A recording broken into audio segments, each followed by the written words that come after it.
Welcome to Breakthrough Success.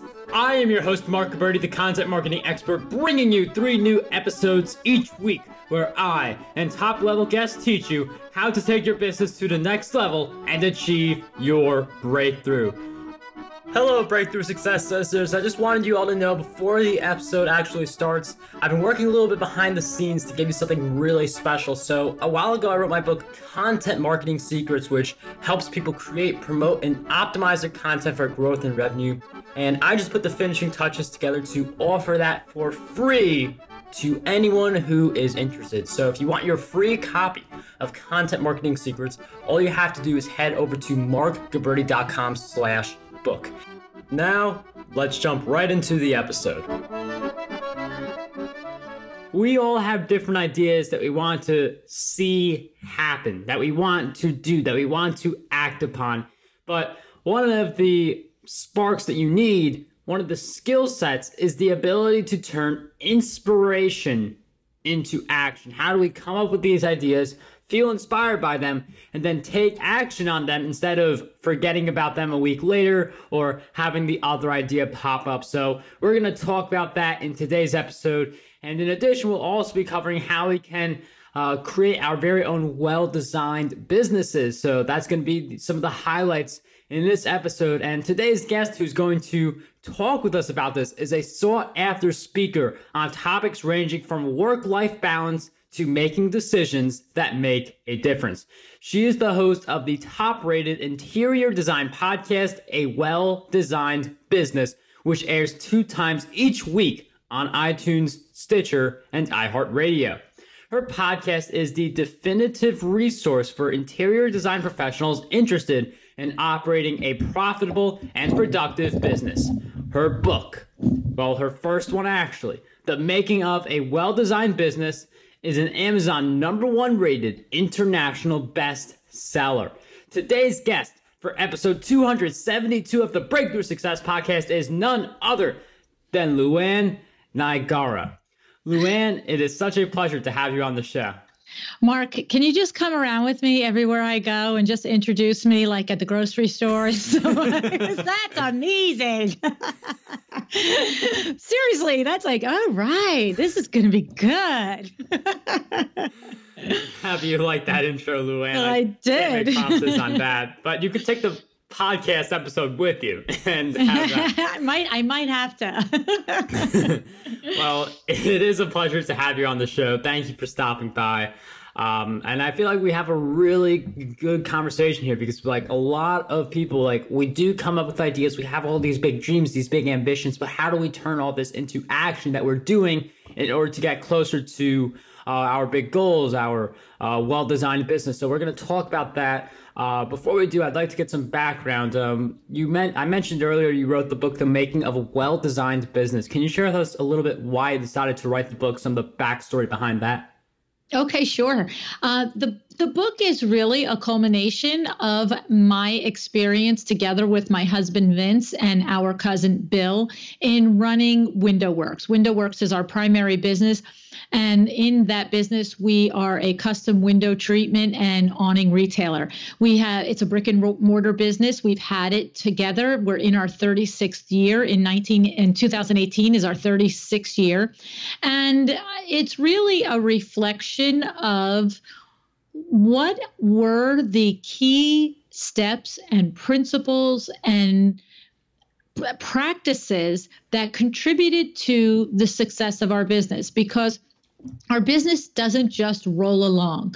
Thankfully and gratefully, our business is highly successful. In fact, in 2018, we're recording this at the end of the summer in 2018, and we are on target for the end of this month to meet last year's sales revenue level. And of course, we're going to far exceed last year's sales revenue, gross sales. And so here we are 36 years later with a business that continues to grow and to prosper. And so I sat there and I thought about it because in my coaching, I coach with a lot of businesses and interior designers in particular about how to be profitable. And I said to myself, I got to sit down and quantify this. What the heck did we do that really helped contribute this success story? And so that's what the book is about. It's about the things that you have to look at as a business owner and make sure that you cover all of these steps so that you can set your foundation for running a successful business. And it's really interesting that you looked at your business and you were looking to see, okay, what's working here and how can this help more people? I mean, I really like when people try to help others, and you can look at what you've done and pass that on to other people. So I really love that backstory for why you started to write your book, and now it's published, The Making of a Well-Designed Business. And one of the things that I want to talk about is the work-life balance. I've had a lot of different thoughts on this that range from you got to put every minute in equally, like 1 minute of work, another minute in life. I've had another thought where like it's like it's a seesaw where some days it's all work, some days it's all life. And then what I'm trying to think of lately is that like not to have this divide between work and life. So normally I'd ask someone like, how do you have a better work-life balance? But I'm wondering, how can we love our work and embrace our lives outside of our work at the same time? Well, it's funny because I have to say I come at this conversation, work-life balance, a little differently. I am in my mid-50s, and so I'm looking back and recognizing certain things that maybe as a younger person you are in the thick of, right? And so when I talk about and I think about work-life balance, I understand this concept now, this premise that has been recently introduced, that there is no such thing as work-life. Like, in other words, the work-life balance is that life is balanced, right? And that's what you were sort of alluding to, that the quality of your day reflects the quality of your life. And I get that. And I ascribe to that. And I call that the micro vision, the microcosmic look of your work-life balance. And so in that regard, in the microvision, I do agree that each day you have to make a decision. Am I going to fit my exercise in today? Am I going to be the one to take my children to school today? Am I going to carve these things into my day? Am I going to walk away from my desk at a certain point in order to go to my child's soccer game, right? So that's a daily microcosm decision. And I agree with that. And I have done that throughout my whole business life. We have two daughters that played softball all the way from 5, 6 years old, all the way through D1 college sports, played softball. And so we didn't miss a single game. And we were very happy and proud of that. And that would have happened. So that's a daily decision on that work life, right? So it's today I have 16 things I have to do, 4 clients to see, but I've got a softball game at 3:00. Peace out. I'm done. Right. But then the other part to me of work-life balance is the bigger view, the macro view.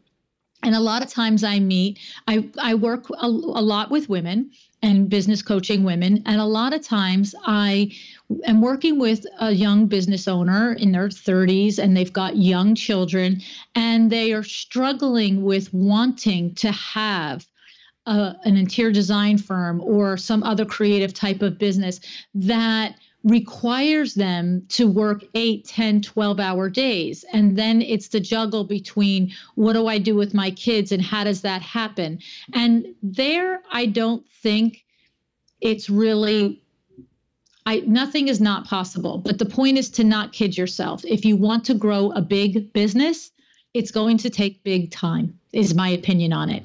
And what I like to do is counsel people is, look at the seasons of your life. When your children are, from the time they're born until they're out of high school, they need your attention. They need you to be at the science fair and at the softball game. And they need you to be there to talk with them after school about a tough day on the playground. Okay. So that might not be the season of your life to grow a business or a firm with 15, 20, 25 employees, or even 6 employees.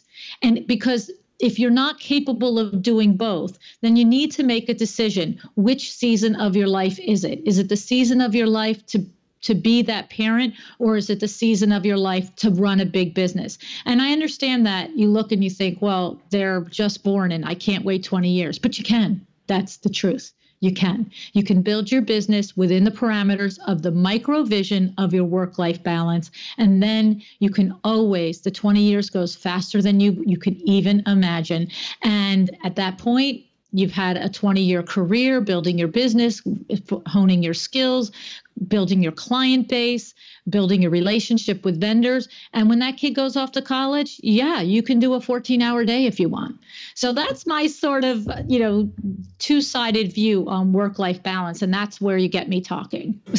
So that is an interesting view. And I feel like a lot of it, based on your answer, is what's important to you at the time. And for you, like being with your children, something very important to you, as you mentioned, not missing a softball game. So it's something where you have to say, okay, what are the things that allow me to have a high quality day? What are the things that I have to be doing today? And then you just go ahead and do those things. Sometimes you're working all day. Other times you're with your family all day. It all depends on how that day looks. And one of the things you mentioned is that to have a successful business, something like that, like you have to put in big hours, you have to spend a lot of time working, and like things like that, like they can inspire us. Like some people listening may think, okay, now I'm gonna work harder on my business and also like be there for my family. Like on some days I'll be with my family, on other days, like, based on what that day dictates, you should do to have a quality day. But when we get inspired to put in more work, to pursue this new project or ambition, the inspiration doesn't always stick. And I'm wondering, how exactly do we get the inspiration to stick? I think you have to attach your result to it.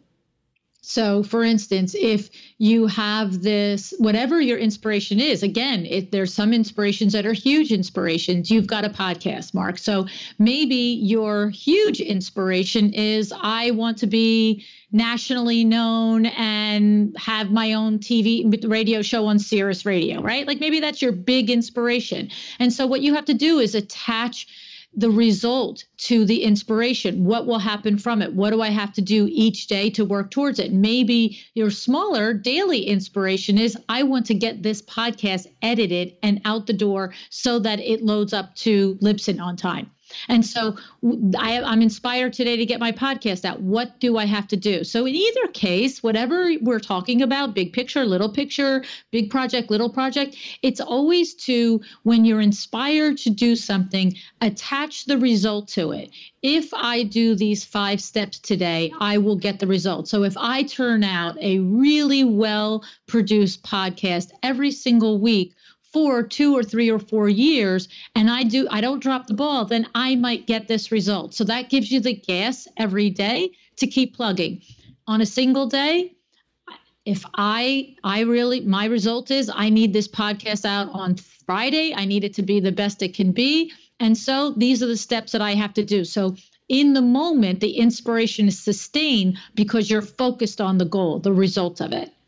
Because that's what happens. People get inspired. They put lists and ideas in notebooks, but they don't translate them into results. And then once into results, they don't then back them out into the steps that it takes to achieve those results. It just becomes this inspiring idea in a notebook. You understand what I mean by that? Does that make sense, in other words?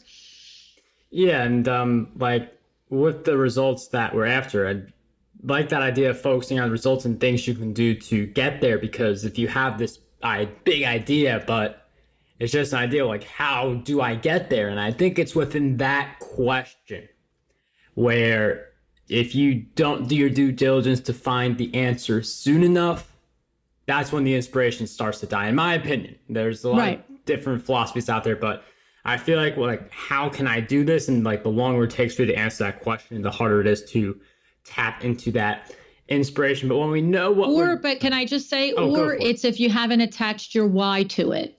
So if you have this big inspiration, you have this big idea, but you haven't gotten very clear on why you want to do it, then it gets very hard to even, break it down and come to those steps. And I think that's a lot of the reason that lag between the idea and the execution is because there isn't a clear reason for doing it. So again, just to continue to use the podcast as an example, since we're both podcasters, I like that. we both know very clearly how much work goes into putting out a quality podcast. It looks like, hey, just, flip on a microphone, but we both know that it's a heck of a lot more than that, right? So if the big inspiration is have a podcast, but you haven't attached why to it, you've only attached the result. So the result is, I want to make more money. Like, I think having a podcast is going to bring people to my business and I want to make more money. But if the why isn't also clear, well, why is the podcast the way to do that? Why is the podcast the way to make more money for my primary business?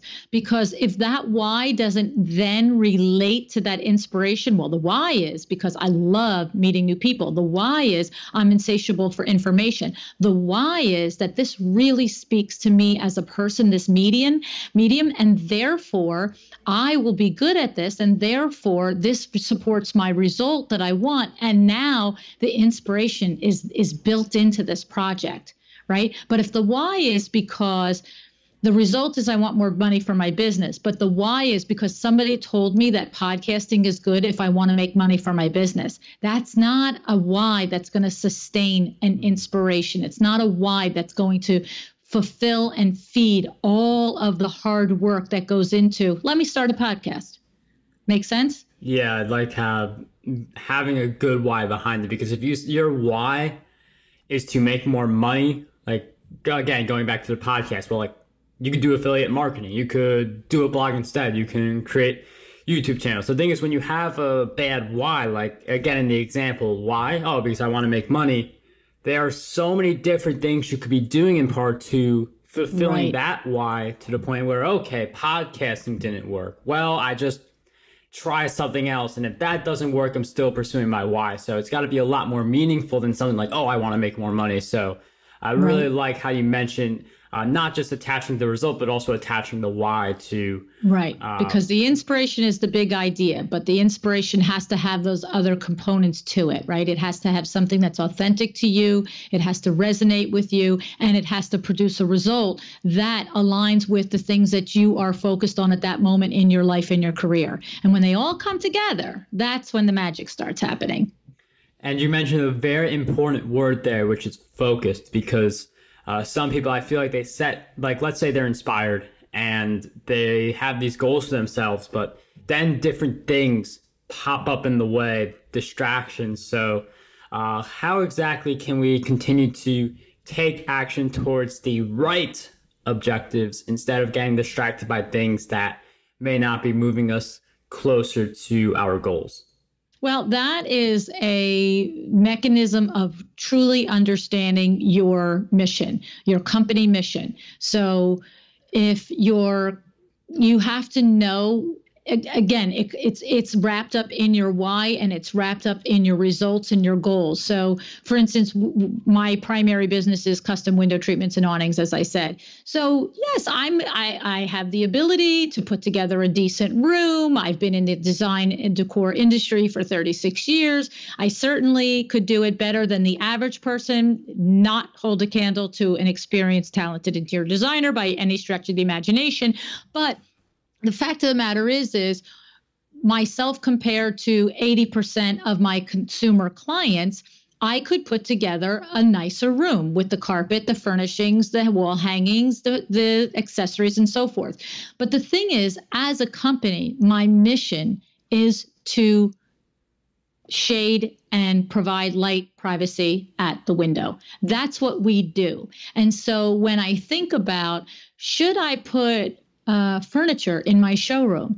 Well, I don't know. Just because I'm capable of telling somebody that that's the size sofa they should have in their room, is it really smart for me as a business person to have that in my company mix? Well, no, because it doesn't support my mission. My mission is to provide light, shade, privacy at the window. right? So it doesn't work. It works for the awnings, it works for the window treatments, it works for the window film that we do. And so that's how you check yourself. You get very clear. What is my company about? What are my goals? What is my mission? And then every time that little new shiny object comes along, you check yourself. Am I doing this because I can do it?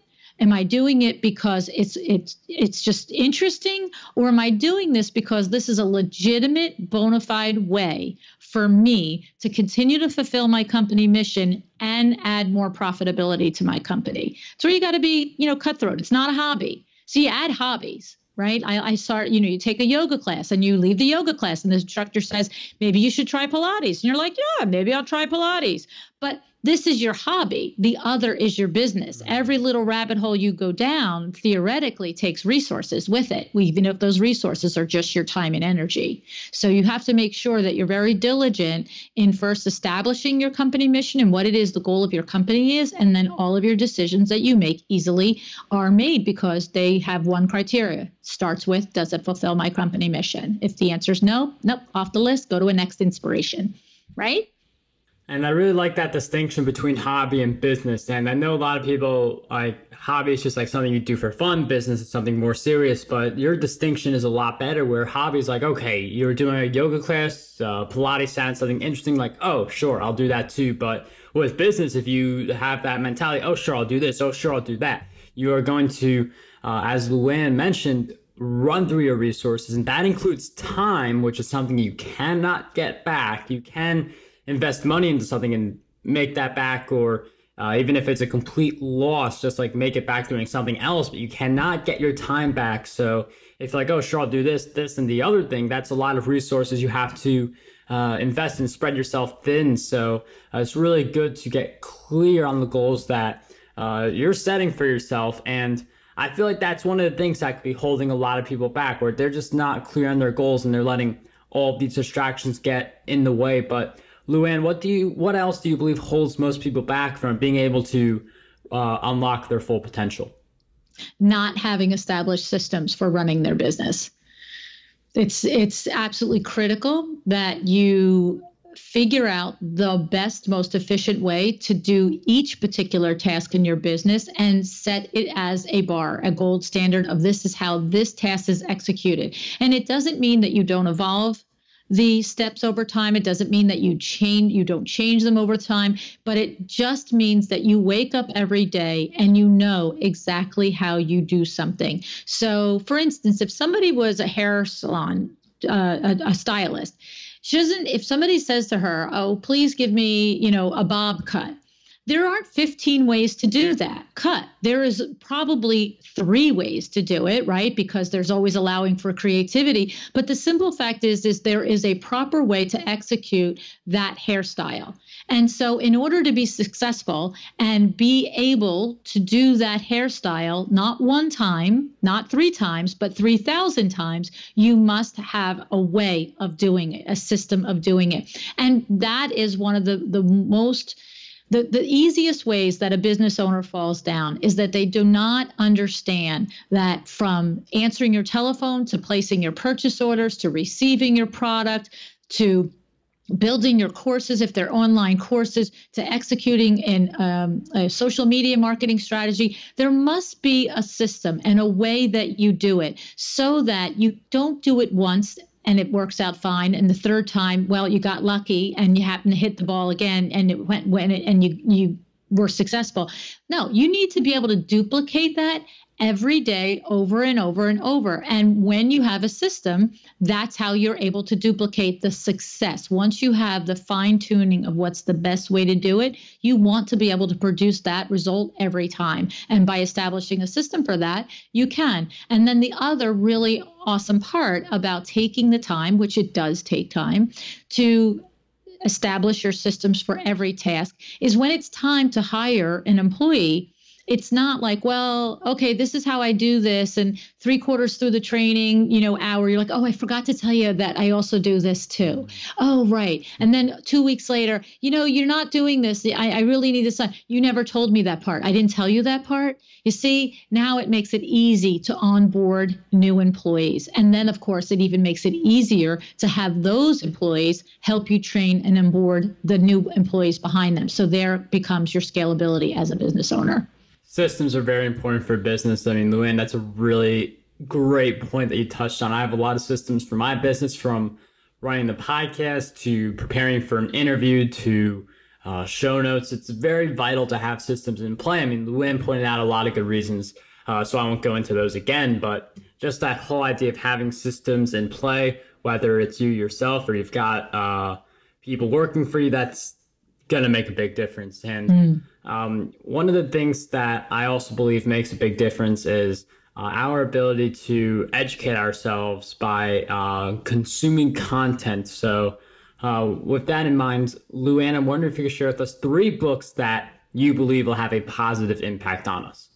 Okay. Well, my first and most favorite book of all time that I was introduced to when I was 10 years old by my Aunt Honey is Og Mandino's book, The Greatest Salesman in the World. And at face value, I'm sure a lot of people, if they haven't heard of it, went, well, I don't need a book on how to be a salesman. And the reality is that, first of all, it's not a how-to book to be a salesman. It's a parable. You read it in 45 minutes flat. But the reality of it is if you are a business owner, you are a salesperson. Whether you are tasked, if you have grown your business large enough that you have staff underneath you and maybe you have sales reps, that's terrific. But certainly until you reach that point of your business, you are a salesperson. And for all of time, if you're the owner, you are always going to be the number one advocate for your business. And so I love that book. And I was, like I said, introduced to it at 10 years old and probably have read it 25 times. More current and more applicable books, I think, are The E-Myth by Michael Gerber. This is very illuminating in understanding if you're struggling with running a profitable business. My guess is that you are probably the technician in your business rather than one of the other 2 roles. And therefore, these other roles, the entrepreneur and the manager, are probably non-existent in your business. And so this book, Michael Gerber, has a fantastic way of helping all of us understand the differences in the roles that we must cover as a business person, and also in explaining the importance of it. And then the other book, actually, I'm going to share it, even though I'm just partially through it, because the first 3 chapters have just so impressed me. And it's called Rocket Fuel by Marc C. Winter. And I was just recommended this book a couple of weeks ago by a designer friend of mine, Laura Umansky. And as I said, I'm only 3 chapters in it, and I just keep going, whoa. So I think I'm looking forward to finishing the end of it, but I have to say I feel very confident that even at the end of it, I would be happy to recommend it based on the first 3 chapters. LuAnn, thank you for those great book recommendations. Those will all be in the show notes, markguberti.com/E272. We'll also throw in content marketing secrets in there as well, because the audio version just came out, so that will be in the show notes as well. And one of the things that I also want to address is that while I believe that it's great to consume content, to self-educate, like it's very powerful, one of the common things that I also see in a lot of people is learning from their mistakes, learning and becoming better from the challenges that they have to encounter throughout their journey. So with that in mind, I'm wondering if you could share with us one big challenge you faced in your journey and a powerful lesson you learned during that challenge. Do you mind if I share 2? Go for it. Thank you. One is a practical lesson. One is, I remember the very first recession that we faced. We were dramatically unprepared for it. And I would say it first started with our mindset on it. My husband and I are both type A people, and we are both the type of people that we fully believe that we put our mind to anything and we're going to accomplish it. And so because of this, because of our willingness to work hard and to do whatever it takes, when I remember when we faced our first recession in 1993, 94-ish, I don't remember the exact year. Maybe it was 92, actually, 92. I remember us seeing, feeling, hearing the writing on the wall, but relying on our can-do attitude to think we would get through it. And that isn't to say that we didn't eventually make changes. We made big changes. I actually talked about one of the changes in the book, but we made them way too late. We adjusted way too late, and we ended up having to make a very significant change. And it was the single most stressful thing that we have ever endured as business owners. And it was significant. There were just days when I would be going to a new client's home and about to ring the doorbell and knowing full well that I needed to make a sale at this house this day and leave with a check in order to make my payroll for my employees that week. But at the same time, I was so overwhelmed and so stressed and so beyond rational thinking that as I would ring the doorbell, I would literally say to myself, please don't be home. Please be home and buy a sale. Please don't be home. Please, no. Okay. Like I was just so conflicted because I was so emotionally spent. And that was a huge, huge lesson. And so what happened was when we faced our next recession, we took measures faster, but still not quite fast enough. And it wasn't until we went through our fourth recession that the third one was pretty good. And the fourth one, we didn't miss a beat. We honestly, the whole world was screaming, crying, businesses were closing, and we were open, we remained profitable, and we survived it. And so the big lesson is that if you're newer in business and you start to see markers and you start to see things with your profitability going down, is not to put business owners do one or two things. They put their head in the sand because they're afraid, or they are, like us with their hubris and thinking, we'll be fine. So neither is good in that regard. You must be nimble.